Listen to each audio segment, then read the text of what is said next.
He is the Harvard professor, psychology professor, whose news bestseller is Enlightenment Now, The Case for Reason, Science, Humanism, and Progress. Steven Pinker. Hi, sir. How are you, sir? Many people face the news each morning with trepidation and dread. And it's very hard to predict when there'll be a tipping point, although I think it's safe to say that the handshake may be doomed. You can always fool yourself into seeing a decline if you compare bleeding headlines of the present with rose-tinted images of the past.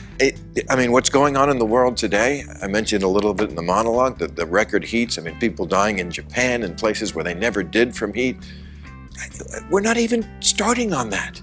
Well, we are starting on it. We're not doing nearly enough, and it is the greatest threat facing humanity.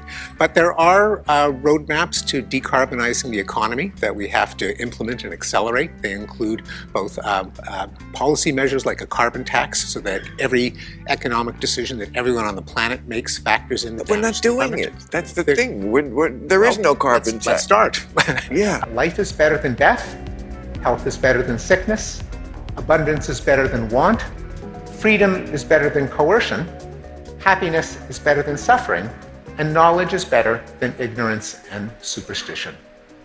Thank you.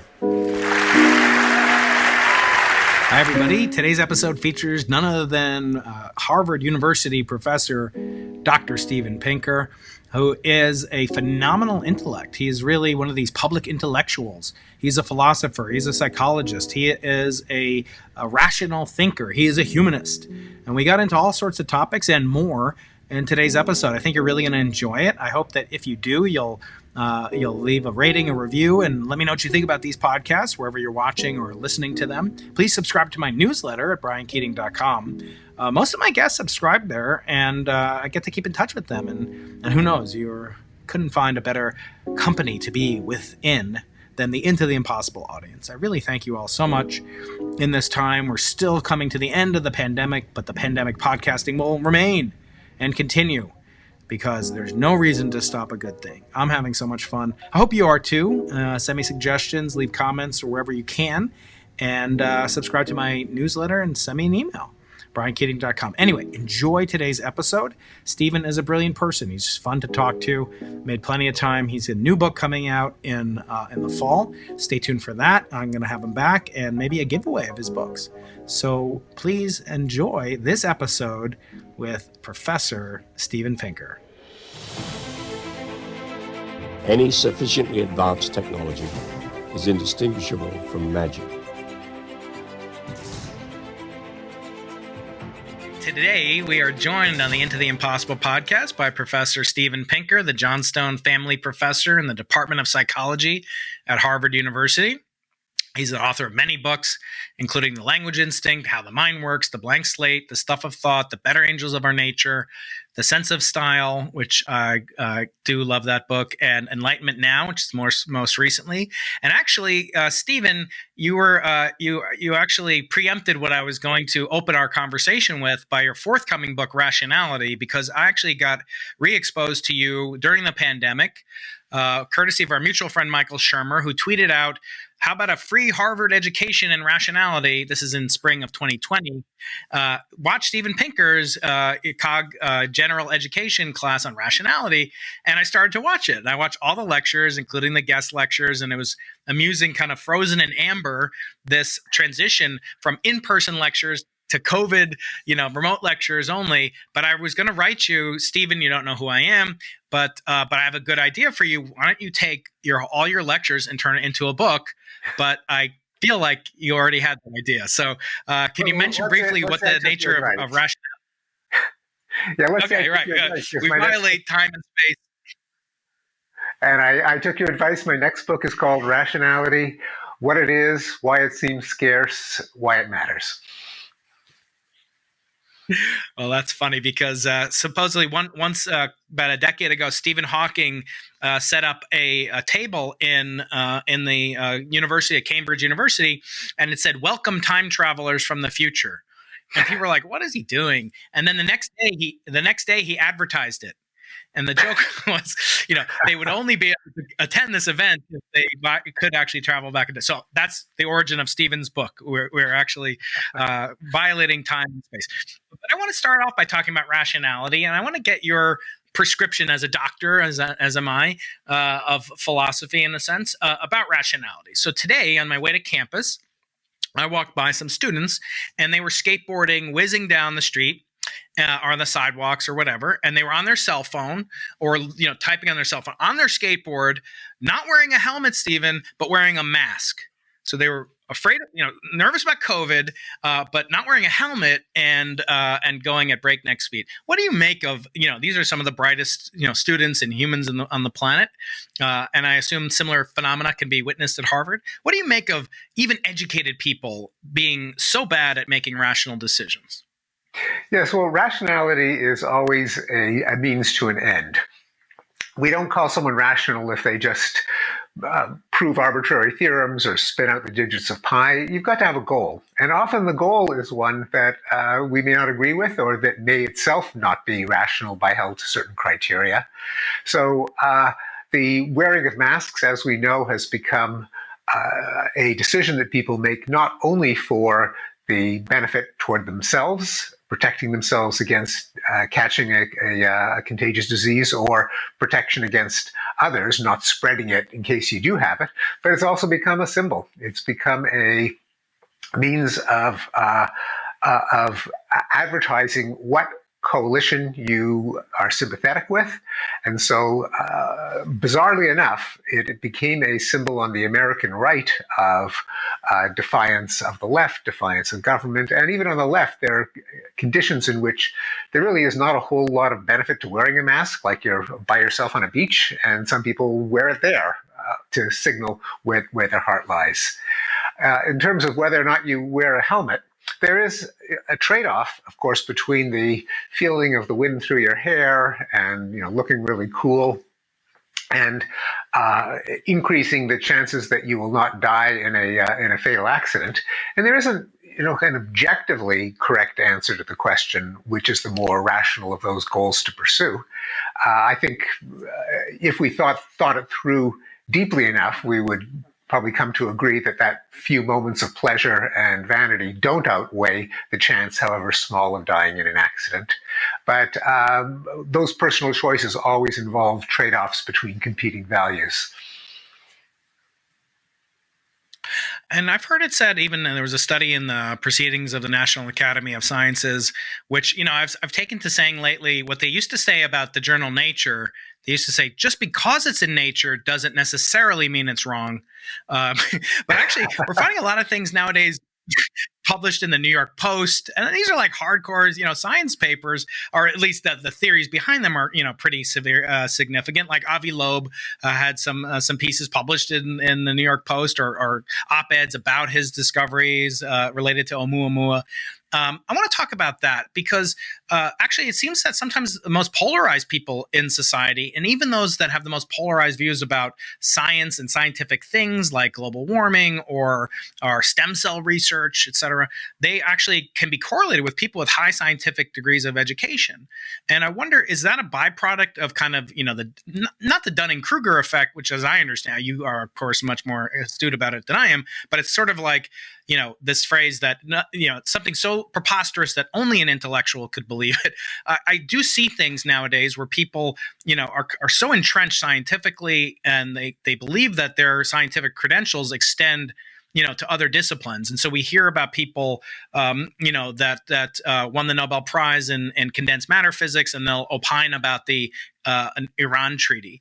So what is it about even rational people? Like, I know that this person is not an expert in Iran policy and nuclear, denuclearization, but why do we feel this need to kind of get authority from people that, may not have earn the discipline, the prestige that we're ascribing to them? Why are academics in particular so quick to ascribe, this bias in favor of things said by their fellow academicians, shall we say?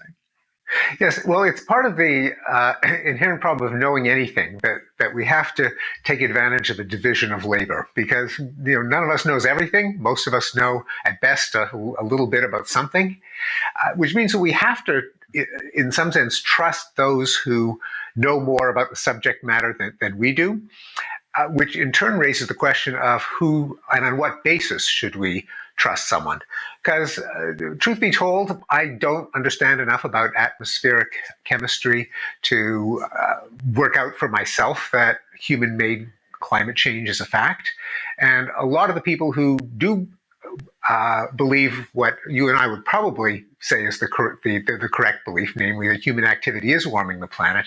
A lot of them are completely out to lunch as to why. If you ask them what's the cause of global warming, they might say, oh, toxic waste dumps or the ozone hole, have this vague sense of something, of pollution, and green is good and pollution is bad. Nonetheless, by taking seriously the people who really do understand the problem, they do arrive at what we would agree is the best supported opinion. So the question is, on what basis should you trust others? Now, credentials are a kind of shortcut. They're kind of heuristic that are a better guide to whom to trust than the guy at the end of the bar or something that you read on Twitter. On the other hand, it's only as good as the actual basis for the credential. And as you point out, if you earn a PhD in a particular subject, if you get hired by a department, if you publish in those journals, that doesn't automatically entitle you to expertise in other subjects. And there is a long list of Nobel Prize winners in science who have endorsed crackpot theories, including ESP and homeopathy and crank autism cures and denial of anthropogenic climate change and so on.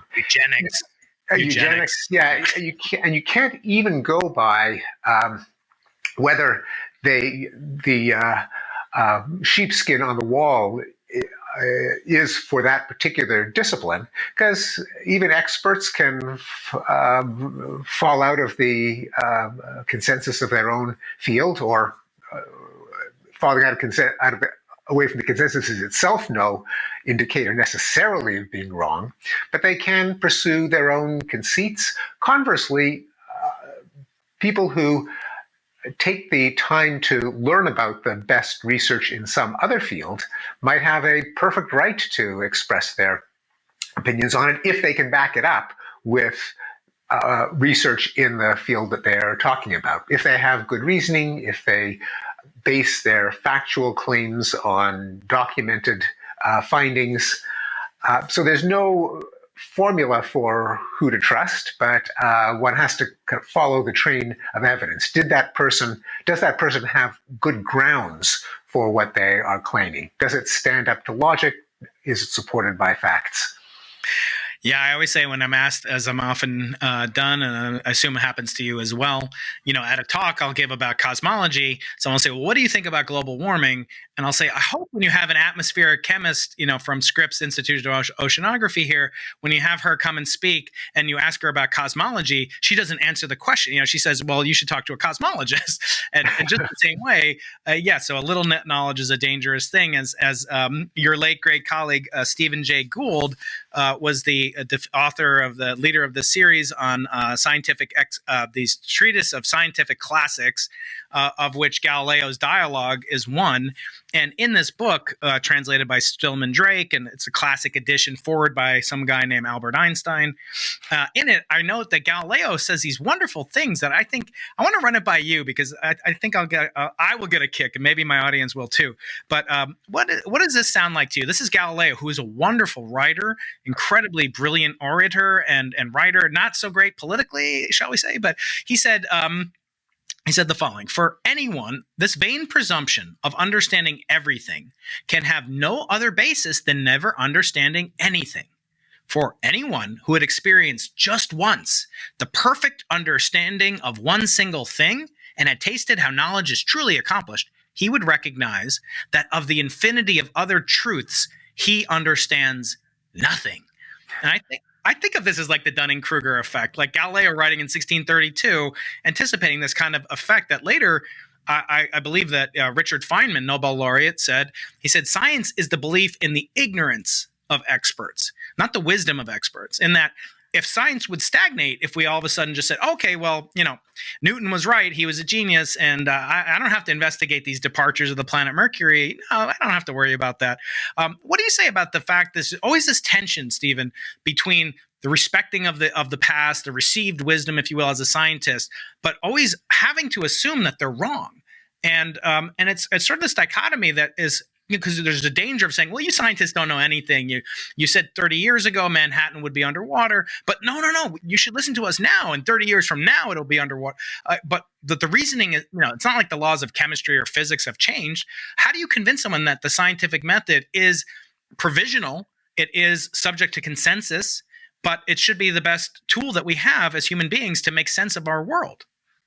Well, that absolutely is the crux of the issue of what ought a rational person to believe. Negotiating the trade-off between having to trust in people who know more about it than you do, but not trusting them because of their credentials, because of their fancy schmancy position, because of their authoritative tone of voice, but rather because they have done the relevant work, they can cite the relevant facts. And it is crucial, as you point out, that to note that we all start out ignorant of everything.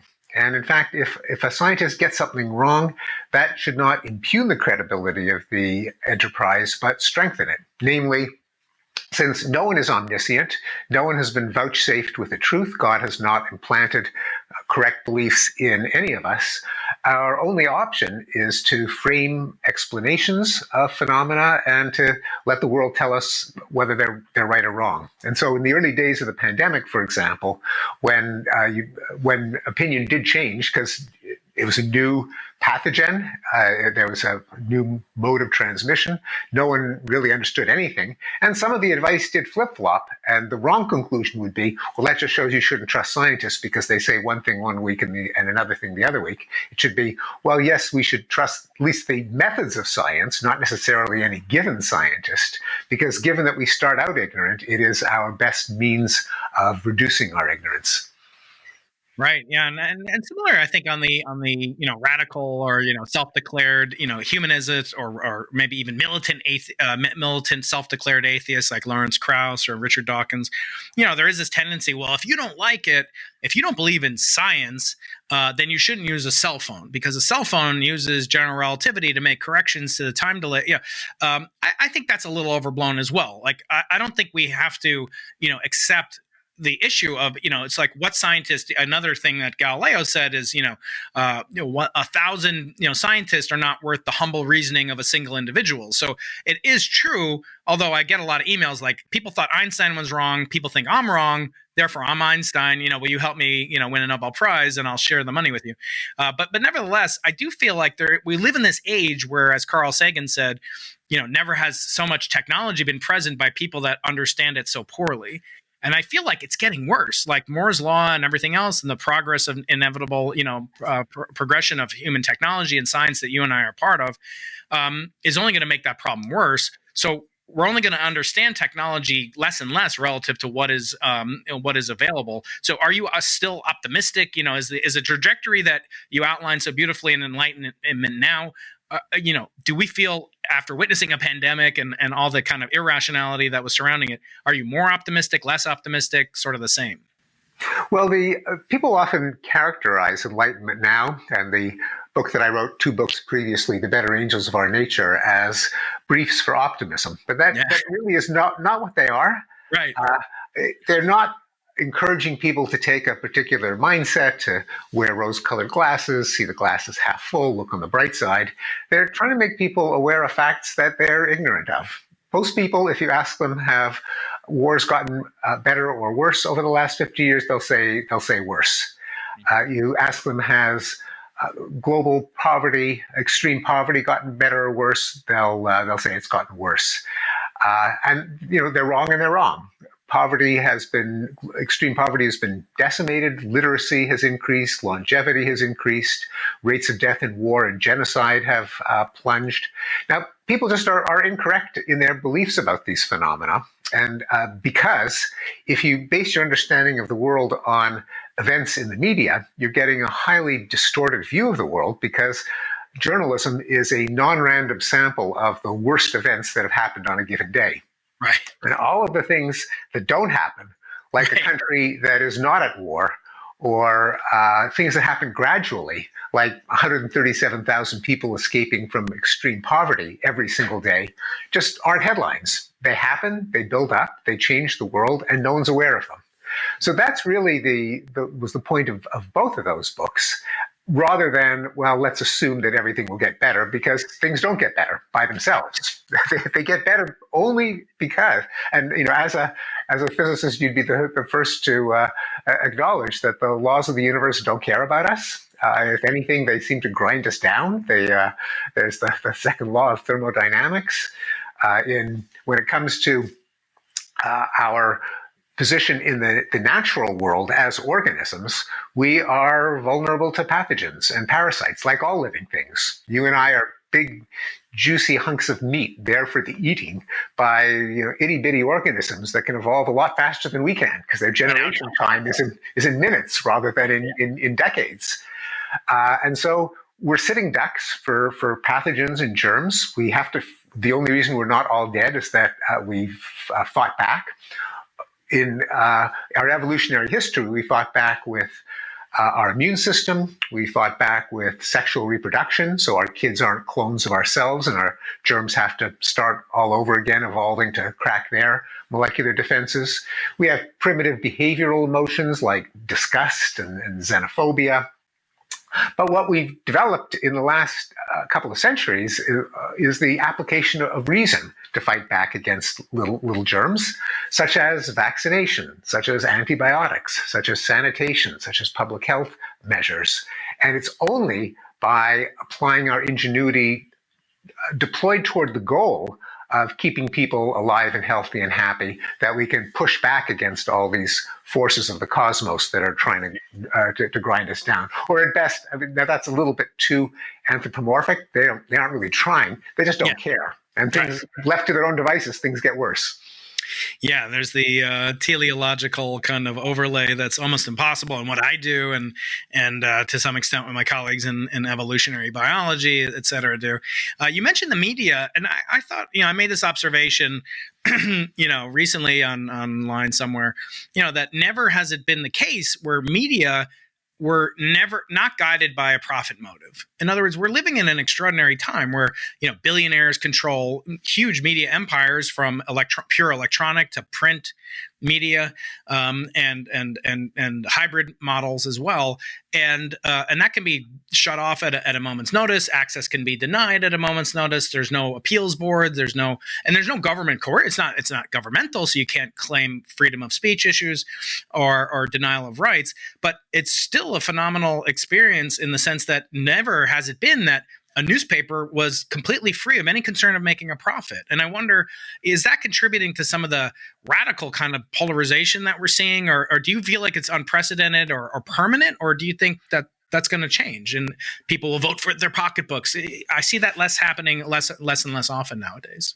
Yeah, it's certainly not unprecedented in that, as you note, the organs of journalism have always been for-profit organizations, and that's, in some ways, it's a good thing if the alternative is Pravda or Izvestia, where they're government-owned. Although BBC doesn't do too badly, although it has its own biases as well. But it has competition, which is a good thing. What we can count on, because even though it is true that their ultimate motive is to make a profit, and one of the ways of making a profit in the current climate is to appeal to a rabid constituency. That just the economics are not that you aim at the center and try to expand at the fringes, but rather you find your constituency and you feed them red meat. So that is part of the problem. One hopes that journalists, and this is true of most of the journalists that I've spoken to, they, at least that the people doing the writing, feel that they're serving a higher good. They are altruists or idealists in the sense that they think they're writing the first draft of history, preventing democracy from dying in darkness, and that one could appeal to that part of them that is idealistic, that isn't just chasing eyeballs and clicks, to say, well, stop and think twice about what you're doing to the marketplace of ideas, to the public sphere, because it's true that I think there's a lot of thoughtlessness, not just in the pursuit of profit, but in the in prosecuting various moral crusades, in seeing their goal as to shift the discussion in a particular direction, as opposed to giving people a factual basis on which to make these choices. Right. You mentioned a couple things there. One is the marketplace of ideas, and the other is red meat. Let me go to red meat first.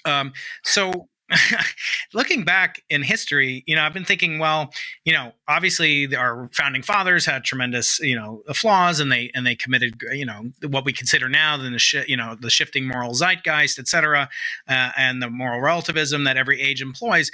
But I'm wondering, if there might not be a trend to pregame the future, kind of a science fiction type way, which I know you're a fan of science fiction, having listened to your podcast with Dave Kirtley on the Geek's Guide to the Galaxy many years ago.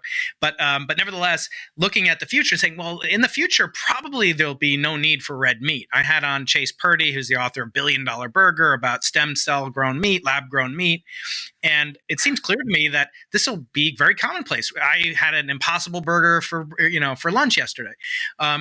In the future, is it not possible that any of us who ate red meat, I'm not saying that I did or ever have for the future, but that we'll be looked upon the same way that people look upon our founding fathers for, the atrocity of owning slaves? It could very well happen. So we shifted from figurative red meat to literal red meat. Literal, yeah. It's eminently possible. In fact, we should hope that it happens, that some of the practices today that we take for granted will be seen by our descendants as barbaric, as we certainly are doing plenty of harm. It also means that looking backward, this has been said before, that it's anachronistic and indeed morally obtuse to hold our ancestors to standards that they could not have dreamed of at the time.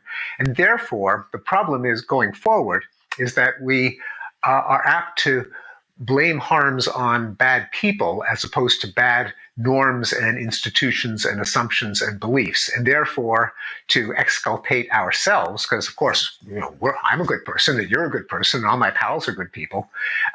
That is a way of giving yourself a pass at customs that may objectively be abominable. But if your moral philosophy is bad things are done by bad people, and we get to decide what's good and bad, you're apt to give yourself a pass at indefensible practices. Right. So yes, it may be, and meat eating, especially when it comes from factory farms, might be a practice that our descendants look back on the way we look back on slave auctions and heretic burnings and public hangings and laughing at the insane and keeping harems and so on.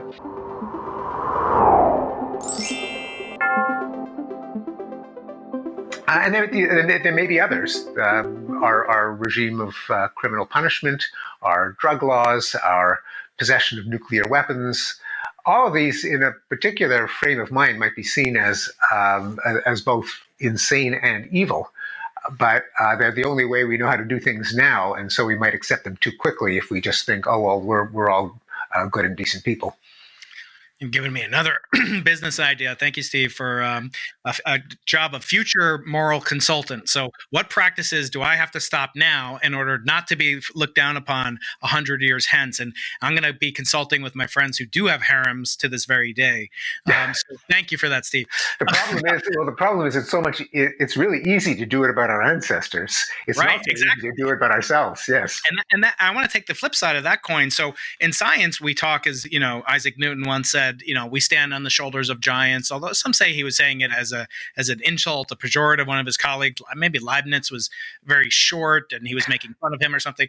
But the other one is looking over the shoulder of short people. But nevertheless, we have this reverence. Okay, we know Aristotle believed there were 4 elements. Okay, now there's 114 on the table to my left over here on the wall.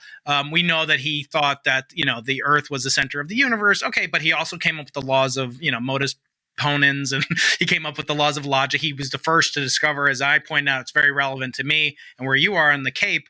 He discovered that whales were mammals. I think that's very important to my daily life. I'm sure yours too. But we acknowledge he made mistakes, but he made these incredible contributions to our understanding of the natural world and the processes by which we can apprise the world around us. We come in a spinning globe. We have but why is it that the same kind of courtesy, reverence, forbearance, if you will, is not extended to in the moral sphere to religion? In other words, we sometimes act as if, well, the world starts spinning and now we're the ones that can judge the people that ate meat in the 2020s, something like that. But who's to say that these people weren't the equivalents in the religion, which carried a lot of moral thinking through, as well as the Enlightenment, obviously. But who's to say that they're not giants as well? In other words, it seems like they're looked down upon, at least in the realm of pre-Enlightenment versus. In science, we don't look down on Galileo because he didn't come up with the Lorentz contraction. So to what extent do we too harshly judge the moral standards of religious practitioners a few hundred years ago and even to this day? Well, it depends who you're who you're targeting. There are people like my friends Richard Dawkins and the late Christopher Hitchens and Dan Dennett, who point out that the Bible is a pretty awful guide to morality because the overwhelming opinion in our culture is that the Bible is the source of our moral values. Even someone as distinguished as Stephen Jay Gould, who we brought up a few minutes ago, in his book Rocks of Ages, in making the valid point that science itself can't on its own be a source of morality, says, well, that's what religion is for. And that is, he was not a theologian, he was not a philosopher, but he was conveying a widespread view that when it comes to right and wrong, we should look to the Bible. Our elected officials put their hands on the Bible when they're sworn in. So the people who note some of the atrocities that were sanctioned in the Bible are very much a minority. Now, you're right. If they tried to cancel the Bible and said we should burn the Bible and no one should ever read it and religions should be shut down because the Bible sanctioned genocide and slavery and rape, now that would be historically obtuse. There are some good things in the Bible, in the Ten Commandments, but thou shalt not covet thy neighbor's livestock at the same time as it gave a pass to rape and slavery, means that we shouldn't take it literally as the source of our values. We should acknowledge, as you say, we absolutely should acknowledge the advances over the rival moralities of its time, such as child sacrifice or human sacrifice more generally. While slavery was prevalent throughout the ancient world, still is on the earth today. There are people, there are societies that practice slavery at this moment. Indeed. I mean, it's not legal anywhere on earth, which is a massive advance and probably inconceivable around the time of the Bible. Right. But so we should not search for saints and villains and say, Bible, boo, or Bible, that's where our morality comes from. Neither one of those is defensible. It's, let's look at what they were saying. Let's give them credit for advances in their own era. Let's know where we have to go beyond it in moral issues that they did not reason through very well by the light of subsequent thinking. I heard it said once by some author, I'd rather have one reader 100 years from now than 100 readers a year from now. Basically, prefers longevity. And I'm asking you, what would you prefer? Kind of a single person discovering the works of Steve Pinker 1,000 years from now, or 1,000 people tomorrow, picking up all the copies of your books?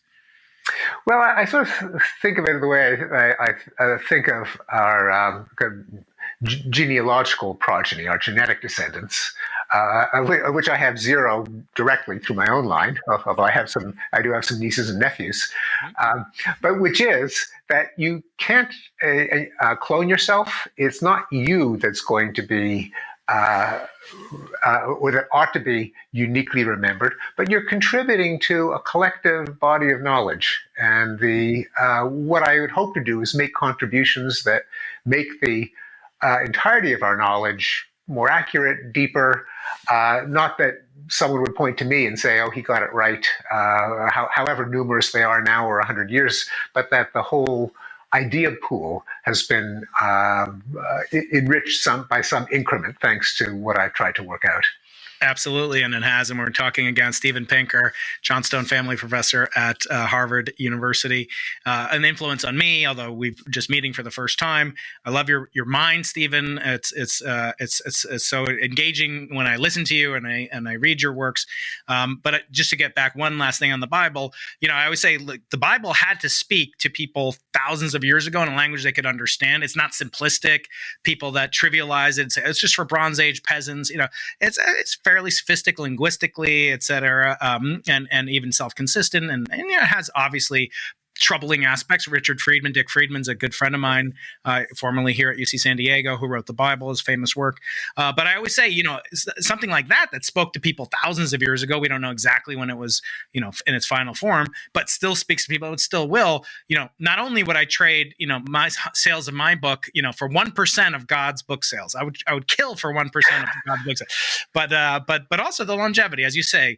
And maybe I want to turn to that because I know you don't have too much time. You're so generous as it is already. But I've heard it said a lot, and you talked about transmission to the future, not for your own progeny.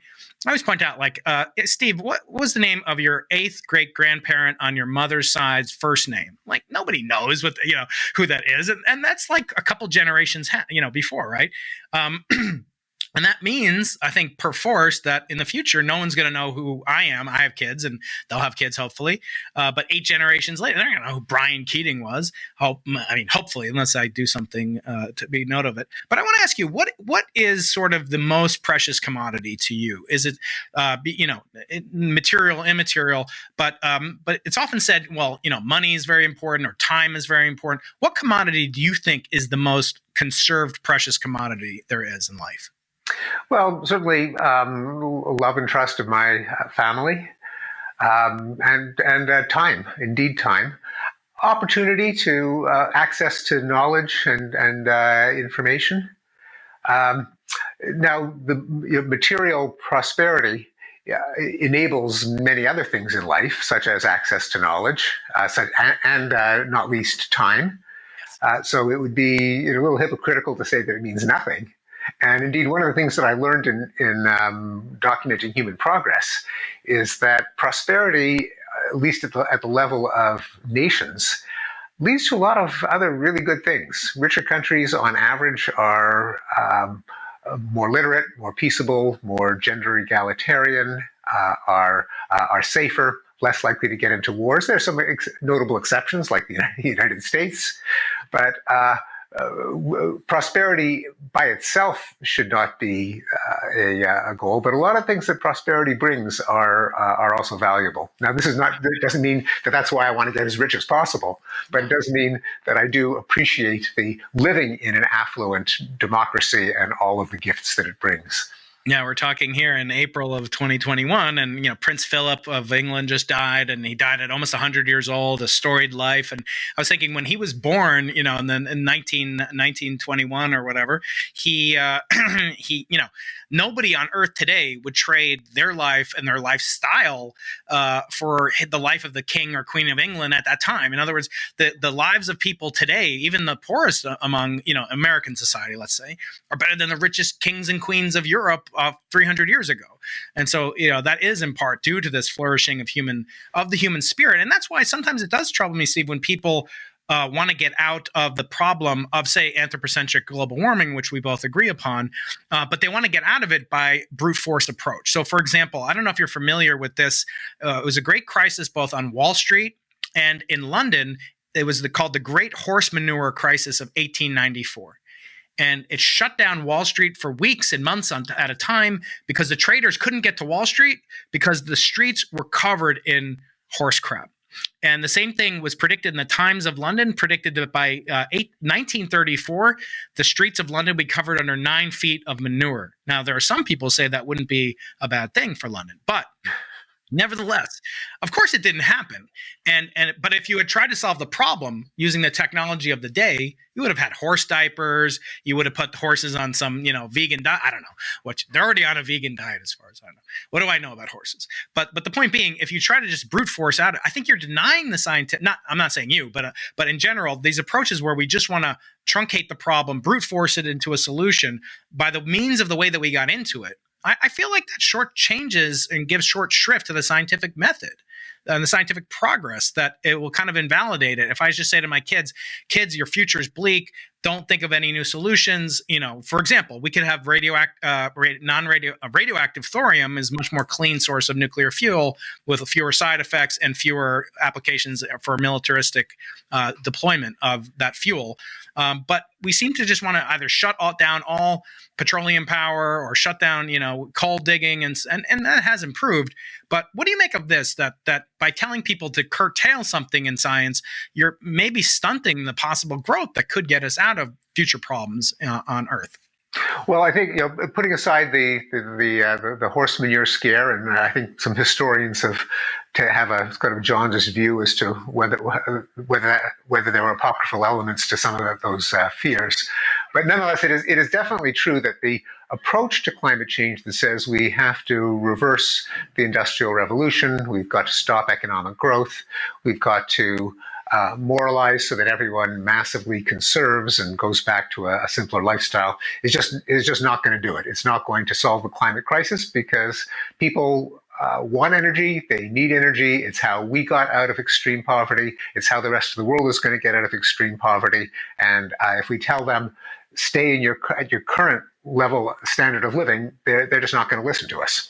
Mm-hmm. Likewise, any solution that depends on heavy restrictions of energy capture is going to arouse furious political opposition, which means that probably our best hope for getting out of the climate crisis is to develop sources of energy that are so simultaneously abundant and clean and cheap that people will just naturally opt for them. And that once something is invented, then Donald Trump can't uninvent it the way he can pull out of the Paris Climate Accords or any other political solution that perhaps a more enlightened administration implements, a less enlightened administration after them can reverse, but not technological advances. You can't uninvent them. So if we did have thorium power, and like you, I think this should be explored, invested in, together with other sources of abundant zero carbon energy, both conventional nuclear, fourth generation nuclear, perhaps even fusion, although that you might have stronger opinions on that than I do. But we should pursue them because that is a path towards solving the climate crisis. Now, it might also depend on changing the incentives. I wouldn't say that it's only technology that will lead to a zero carbon economy. It may be that a price on carbon that increases the incentives to develop clean energy might be part of the solution. Although then again, what we've learned, and I'm starting to change my mind on this, that even though carbon taxes are, in some sense, the most rational way to move us in the direction of a zero carbon economy, what one would hope people would do when there's a carbon tax is to insulate their water heaters and turn down their thermostats. In fact, what they do is they put on yellow vests and they riot and they set cars on fire and they block the subways. So again, even what I would consider a fairly moderate political economic solution immediately runs into problems that a technological solution does not. The last kind of subjects that I want to talk about involve my field. Obviously, I'm not going to ask you to come up with a 26-dimensional string theory, but I do see a very interesting dynamic that is more or less unknown or unprecedented in my field. Maybe it harkens back to the Big Bang versus steady state debates of the previous century, but this involves theories of everything and so-called quantum gravity and the unification of forces and fields with the unfinished business of Einstein. And so we have a book now the God equation. Michio Kaku is on the show. This follows up on some of the work. It actually ends with the exact last lines of Stephen Hawking, which in his Brief History of Time, where if we can come up with a comprehensive theory of everything, then we will truly know the mind of God. And I wonder, your colleagues and my colleagues, in the physics department that study condensed matter physics and the properties of a superconductor here or some atomic particle, they never talk about these grandiose terms of God, the God particle, the mind of God, the so-called God equation. What is it about physics in particular that engenders these really kind of violent like flights of grandiosity, perhaps, or is it really to be expected of something that purports to understand and explain the origin of the universe and everything we see around us? It's not entirely a coincidence, because often our thoughts turn to God when we ponder the ultimate, deepest explanation for the explanation for the explanation of everything. And that's when people kind of say, oh, well, that's what God's for. He's the answer to the question, what's the ultimate explanation of everything? So the physicists find themselves in the same territory as the theologians, although so do the psychologists, because together with the cosmological argument, well, God is there to press the button, and he presses the on switch for the universe. But of course, God is also invoked to explain the soul and consciousness and awareness. And the biologists find themselves rubbing shoulders with theologians, because the argument for design was always one of the most compelling reasons to believe in God. Namely, how could something as complex as the body of an animal arise from mindless physical laws? Well, there's got to be a cosmic designer. So I think the three of us, the psychologists, the biologists, and the physicists, find ourselves bumping up against theological questions. And at some point, especially in physics, the mind of God, if you're a Spinozist, and here I'm going to defer to my other half, Rebecca Goldstein, who is, among other things, an expert in Spinoza. Yeah. Spinoza's version of God, he's called a pantheist, and people assume that he must think that God is in flowers and trees and bluebirds and babbling brooks. But what he really meant was God is in the ultimate theory of the final theory of everything in physics. That God is just a synonym for whatever equations there are that explain the universe and themselves. So there is maybe there is a bit of Spinozistic thinking in the physicist's invocation of God and equating it with their ultimate goal. And of course, Einstein quite explicitly was a Spinozist. Right. Yeah, although divining his ultimate understanding or reckoning with God is more complicated than coming up with a theory of everything in some sense. Because he said, it's like they said of Stephen Hawking, he changed his mind so much, no matter which side of the bet you took, you always won. But just the last thing on that front, maybe it's related to it, but I'd be fascinated to hear what you have to say. In your book, Enlightenment Now, you talk about things like beauty and simplicity and elegance, and you say something like, would Billie Holiday and would she be appreciated by some intelligent alien? Is beauty just does an aardvark find Miss Universe attractive? No, there are some things that are context dependent, and there are other things that might be universal. I wonder, do you think that we search for things like the theory of everything because it's kind of a heuristic? It's like a hack. It would simplify things if there was a theory of everything. But I'll point out, you might not know this, maybe you do, there's no guarantee that there is a theory of everything. In other words, the theory of everything is needed to quantize gravity, but gravity in its quantum form is only relevant in two instances. One is at the beginning of time, if the universe emerged from a singularity, which we don't know and can never observe, and two, at the center of a black hole within its event horizon, which is fundamentally unobservable. So in other words, the two main reasons for quantum gravity to exist, for the quantization, the need for quantum gravity, are unobservable, and therefore we have no contact with them. Do you think that this, holding up the Popperian, and I would love to talk to Rebecca, I would love to have her on the show to talk about this, but while you're here, until she comes on, we tend to venerate Popper, as mathematicians, venerate Gödel. In other words, we have mathematician envy. You psychologists talk about penis envy. Well, they say the biological sciences have physics envy. We have math envy, because at least in mathematics you can prove which is fundamentally unprovable. But in physics, there's no law. We just have heuristics. So what do you make for advice for a scientist like me? I mean, what would you be guided by? Is it really the Popperian demarcation, or is it something, more profound than that, perhaps?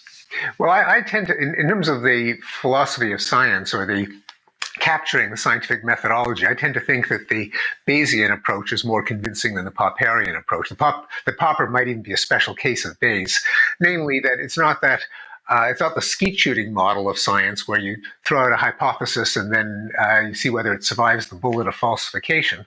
But we increment our credence in a hypothesis up or down. It's not just a binary falsified, not falsified. Evidence can increase confidence in a hypothesis or decrease it without falsifying it altogether.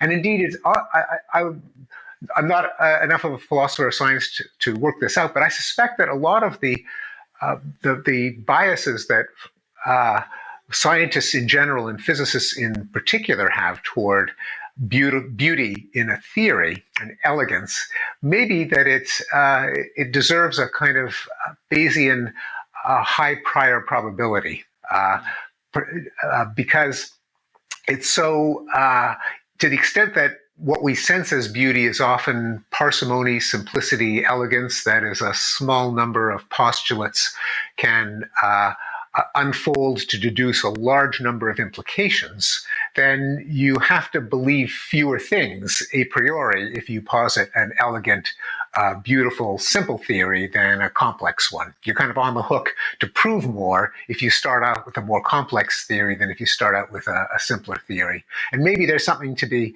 worked out there as to why it seems reasonable for physicists to pursue beautiful theories, and why often, though I'm sure you can give me examples that not always the simple, beautiful theory turns out to be correct, but I'm sure there are conspicuous cases where it has not been.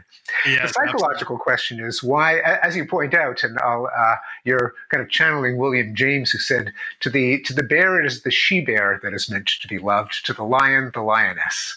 Our own standards of beauty seem parochial and species specific. On the other hand, as David Deutsch pointed out, your fellow physicist, isn't it a little bit curious that flowers evolved to attract insects and we find them beautiful? Or butterflies, or peacocks?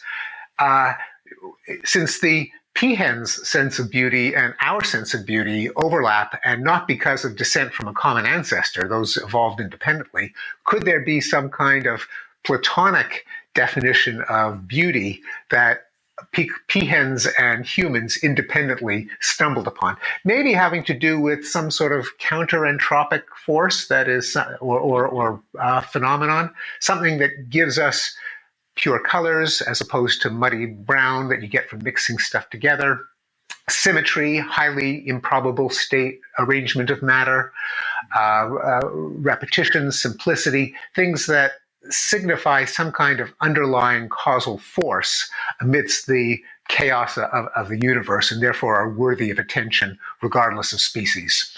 That's a kind of speculation at the intersection of physics and psychology. No, I really resonate with that, figuratively at least. But yeah, I want to point out that they've done studies, and I'm sure you know this. Where they take Brad Pitt, who, with the present exception of you and I, was once voted the most handsome man on earth.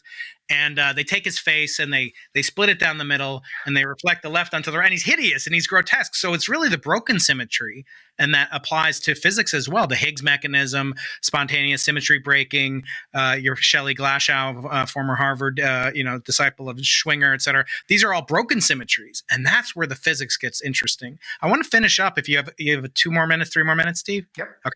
So you wrote a wonderful book, speaking of parsimony, called The Sense of Style. It's not as well known, but it should be as well known as all your other books. And it speaks about this, the distillation and the construction of a voice and a style as a writer. I want to ask you, first of all, what's the best writing advice you ever heard or gave or received? And then what book do you give out most frequently that's not your own as a gift? Oh, yes. I guess that the two main bits of writing advice would be to read good writers, savor their writing, try to reverse engineer what makes it work, because there are just too many rules to memorize them one by one, and you're never really going to assimilate them if you memorize them and apply them. But if you absorb good writing and you think, oh, gee, that sentence really zings, or it's really beautiful, what makes it work? That's one bit of advice. Another is to be aware of the curse of knowledge, the fact that when you know something, it's extraordinarily difficult to imagine what it's like not to know it. And probably the chief sin of writing, especially in the sciences, is that when writers assume too much on the part of the reader, it's just obvious to the writer at the time, and they don't bother to provide the vivid perceptual detail, the concrete examples, the explanation of the technical concepts that are second nature to them, but not to their readers. Certainly, Strunk and White, The Elements of Style, is the first style manual I got, and it's got a lot of flaws, but it's charming in its own way, and a lot of the bits of advice that it has have stood the test of time. Not all, but a lot of, especially their prime directive, which is an excellent example of itself: omit needless words. That's right. And superfluous commas that are extemporaneous. No. Okay, so Steve, the last section of this podcast is called the Impossible Three, the Thrilling Three. If you've got a couple more minutes, I'll ask them and we'll get you out of there. So the first one involves writing, and it's writing your ethical will. And it's something that is known in Hebrew as a zava'ah, and people use it, Jews, non-Jews, people with children, without children. It's essentially meant to distill your wisdom or ethical teachings into something that your ideological heirs, as you spoke about earlier, would inherit, not just your biological heirs for those of us that have them. What would you put on a will that would encapsulate your ethical imperative, if you will? Well, the original ethical will from Jacob to his 12 sons was a little bit problematic. It included, may you have your hand around the necks of your enemies. So I think I'll appeal to a slightly later era in Judaism, the rabbinical as opposed to the tribal era. And I don't think we could do much better than Rabbi Hillel, who said, if I am not for myself, who will be for me? If I'm only for myself, what am I? And if not now, when? Yeah. Well, you're the second humanist to quote from the Bible, the Tanakh. The other one was a woman by the name of Andurian, who was Carl Sagan's widow, and she quoted, "Act justly, love mercy." Period. So she quoted from Micah, but the last sentence is "Walk humbly with your God." But she omitted that, as a good humanist would. Okay, second question. What material object or knowledge would you put on a monolith like that in 2001: A Space Odyssey that has meant to be discovered by extraterrestrials, that basically is a billboard to say how awesome was planet Earth back in the year 2021? What would you put on a billion-year lasting time capsule? Well, how about the contents of Wikipedia? It would be a pretty big solid state drive, but it should be doable, and it would be hard to single anything out. But it itself is a remarkable cultural achievement, and of course, embedded in it would be the vast amount of human knowledge that we have accumulated. Much better than one of those AOL CDs that we used to get in the mail. Last question, Steve. Going backwards in time, instead of going billions of years or hundreds of years, the only way according to Arthur C. Clarke, the namesake of our organization here, the Arthur C. Clarke Center for Human Imagination, the only way of discovering the limits of the possible is to venture a little way past them into the impossible. That's the name of this podcast, Origin. I want to ask you, as a 20-year-old or a 30-year-old, what advice would you give yourself to give you the courage to do as you have done, to go into the impossible? Well, I think a great part of wisdom is to savor what you have, to appreciate what you have. And I have been so improbably fortunate in my life that to look back with regret would itself be unwise. I by no means led a perfect life. I've suffered tragedies, as all human beings have. But in terms of the fates of humanity, I just have to appreciate how fantastically fortunate I am, and to look backward in appreciation rather than regret or second guessing. Steve, I could talk to you for hours, but you'd grow weary of me and maybe get some Harvard bodyguards out on me. Steve, I want to thank you so much for going into the impossible with me. And I wish you a wonderful weekend and all the best. I hope we can meet someday in person. I sure hope so. Thanks so much, Brian. Thanks, Steve. If you liked this video, please let me know what you thought in the comments. Do you think people are intrinsically rational or irrational? And if you enjoyed it, you'll definitely want to check out this video I did with Noam Chomsky, Steven Pinker's crosstown rival at MIT. Noam is the father of cognitive science, and he's an expert in everything from aliens to Elon Musk. You won't want to miss this interview. Click here, and don't forget to subscribe and leave a like. Thanks a lot.